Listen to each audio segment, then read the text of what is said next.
வணக்கம், நான் அருணா. இது உங்கள் கக்கன் சேனல். இன்றைக்கி நம்ம இந்த வீடியோவில் என்ன பார்க்க போகிறோம் அப்படின்னா, இன்றைக்கும் ஒரு 2 ஸ்டோரி தான் பார்க்க போகிறோம். அதுலேருந்து நம்ம எப்படி வொக்காபுலரி நீங்களாகவே கலெக்ட் பண்ணி கற்றுக்கிறது அப்படிங்கிறத பார்க்க போகிறீங்க. நான் ஜஸ்ட்டு சும்மா சாம்பிளுக்கு ஃபஸ்ட்டு வர ஒரு 2 பேராகிராஃப்ஸில் ஒரு 2 வொக்காபுலரி எடுத்து கொடுத்துருப்பேன். அதுக்கப்புறமா அந்த ஸ்டோரியை லைன் பை லைனாக நீங்கள் படிச்சுட்டு நீங்கள் என்னென்ன வொக்காபுலரிலாம் இந்த ஸ்டோரியிலேருந்து எழுதிக்கிட்டீங்க, நீங்கள் கற்றுக்கிட்டீங்க அப்படிங்கிறத எனக்கு நீங்கள் காமெண்ட்டில் சொல்லுங்கள். உங்களுடைய ஸ்பீக்கிங் ஸ்கில் இன்க்ரீஸ் பண்ணுறதுக்காக தான் இந்த ஸ்டோரி நம்ம லிசன் பண்ணுறோம். ஓகேவா?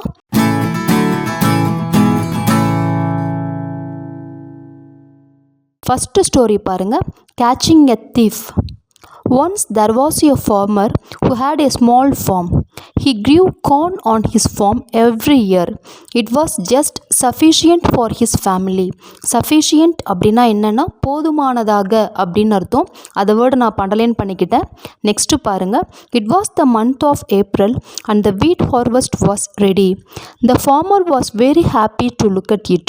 He went home and made a plan to reap it the next day. Reap அப்படின்னா அறுவடை அப்படின்னு அர்த்தம். நான் அதை அண்டர்லைன் பண்ணிக்கிட்டேன். இப்போ பார்த்தீங்கன்னா இந்த 2 பேராகிராஃப்லேருந்து நம்ம 2 வொக்காபுலரி தெரிஞ்சுக்கிட்டோம் இல்லையா? அதே மாதிரி நீங்கள் இன்னும் வேறு என்னென்னலாம் தெரிஞ்சுக்கிறீங்க அப்படிங்கிறத எனக்கு நீங்கள் காமெண்ட்டில் சொல்லுங்கள். தெரியாததை நீங்களாகவே அண்டர்லைன் பண்ணி எழுதி வச்சுக்கோங்க. The next morning, the farmer reached the farm along with his son. He was surprised to see his farm empty. Somebody had reaped his harvest at night.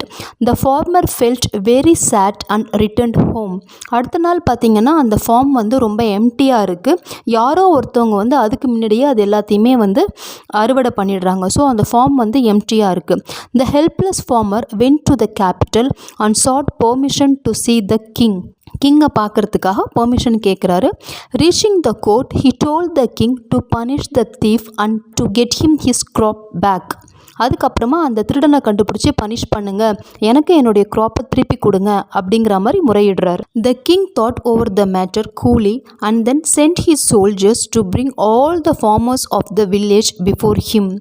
When they had come, the king said, "Here are some magic sticks of equal length. I give each of you a stick. Bring them back tomorrow.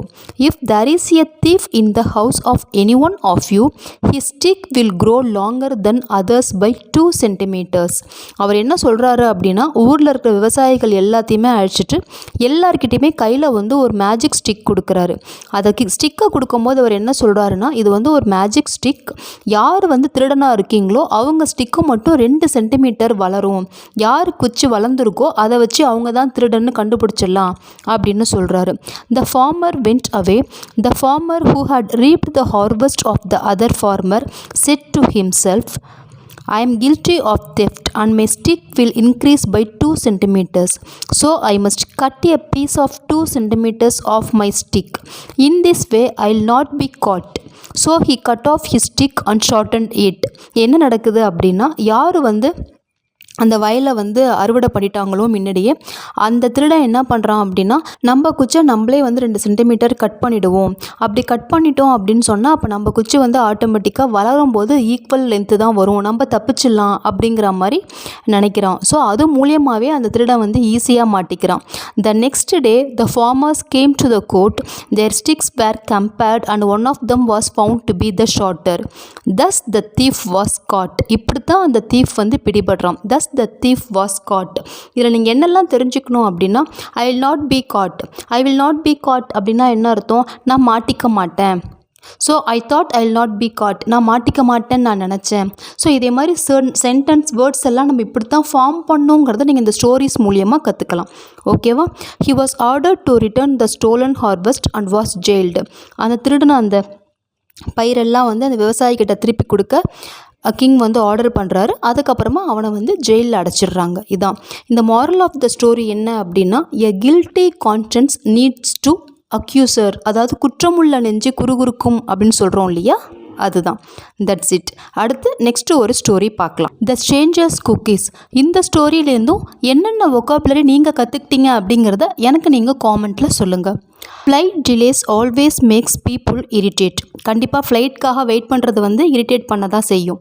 A British lady was returning home after a hectic business conference and was waiting to get on her flight back home. ஒரு British lady வந்து ஃப்ளைட்காக wait பண்ணிகிட்ருக்காங்க. There was an hour's delay and she decided to settle in a corner with a book. Flight லேட்டாக ஆனதுனால just ஒரு book படிக்கலாம் அப்படின்னு ஒரு கார்னரில் போயிட்டு உட்காந்துடுறாங்க. She saw an empty seat next to a stranger and occupied it after buying herself a hot cup of coffee and a packet of cookies. யாரோ ஒருத்தர் உட்காந்துட்ருக்காரு. அதுக்கு பக்கத்தில் வந்து ஒரு இடம் வந்து காலியாக இருக்குது. அதை பார்க்குறாங்க. சரின்ட்டு அங்கே போயிட்டு உட்காந்துக்கலாம் அப்படின்னு காஃபியும் கொஞ்சம் குக்கீஸும் வாங்கிட்டு அங்கே அவர் பக்கத்தில் போய் உட்காடுறாங்க. The book was so absorbing that she realized that her coffee had turned cold. அந்த காஃபியே வந்து ஆறி போயிடுது. அந்தளவுக்கு அவங்க வந்து இன்ட்ரெஸ்ட்டாக வந்து அந்த புக்கை வந்து படிச்சுட்ருக்காங்க. So she decided to at least have her cookies and took one from her packet. சரி நம்ம கொஞ்சம் குக்கீஸ் எடுத்துக்கலாம் அப்படின்னு டிசைட் பண்ணுறாங்க. To her shock she found that the Stranger sitting next to her also helped himself to a biscuit. She was angry. பக்கத்தில் உட்காந்துட்டு இருக்கார் இல்லையா, அந்த ஸ்ட்ரேஞ்சர் வந்து எடுத்து கொடுக்குறாரு குக்கீஸை. இவங்களுக்கு வந்து கோபம் வந்துடுது. She continued reading and after a while helped herself to another biscuit only to find the stranger following suit. Now she was at her wits' end because she certainly would not understand how anyone could be so arrogant. இன்னொரு குக்கீஸை வந்து அந்த Stranger எடுத்து கொடுக்கறது வந்து இவங்களுக்கு ரொம்ப வந்து கோபமே வந்துடுது. எப்படி வந்து இன்னொருத்தவங்களுடைய பொருளை வந்து அனுமதியே இல்லாமல் ஒருத்தவங்களாம் அப்படி எடுக்கிறாங்க அப்படிங்கிற மாதிரி இவங்க நினச்சிக்கிறாங்க. But she was too stun to even react and pretended to read. ஆனால் அவங்களால வந்து ரியாக்ட் பண்ணாமல் இருக்கவும் முடியல. எல்லாத்தையுமே எதுவுமே கண்டுக்காத மாதிரி படிக்கிற மாதிரி அவங்களால வந்து நடந்துக்கவும் முடியல. To her utter amazement the Stranger picked the packet of cookies and offered her the last one, smiled at her and left without saying a word. கடைசியாக பார்த்தீங்கன்னா to her utter amazement அப்படின்னா அந்த உச்சகட்ட இது அப்படின்னு சொல்லுவோம்ல, கடைசியாக என்ன ஆகுது அப்படின்னா அந்த லாஸ்ட்டு குக்கியை வந்து அந்த ஸ்ட்ரேஞ்சர் வந்து அந்த பிரிட்டிஷ் லேடிக்கு எடுத்து கொடுத்துட்டு எதுவுமே பேசாமல் ஜஸ்ட்டு ஸ்மைல் பண்ணிவிட்டு அவர் அந்த இடத்த விட்டு போயிடுறாரு. இந்த ஸ்டோரியை பொறுத்த வரைக்கும் நீங்கள் என்ன கற்றுக்கணும் அப்படின்னா, வேர்ட் பை வேர்ட் அட்டர்னா என்ன, அமேஸ்மெண்ட்னா என்ன அப்படிங்கிற மாதிரியெல்லாம் மீனிங் நீங்கள் பார்க்கக்கூடாது. அப்படியே சென்டென்ஸ் ஃபுல்லாக படிச்சுட்டு இந்த சென்டென்ஸ் வந்து இதை தான் சொல்ல வருது அப்படிங்கிற மாதிரி புரிஞ்சு ப்ராக்டிஸ் பண்ணிக்கணும். ஓகேவா? வேர்ட் பை வேர்டு வந்து மீனிங் பார்க்காதீங்க, அது தப்பாக இருக்கும். அடுத்து பாருங்கள். This was the last straw.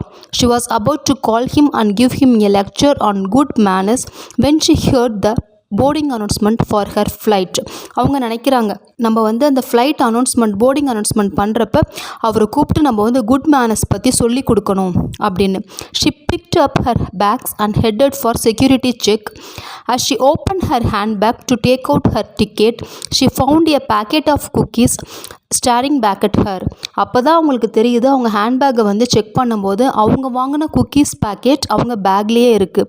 It was only at that moment that she realised that all along it was she who had been eating the stranger's pack of cookies while hers had been inside her bag.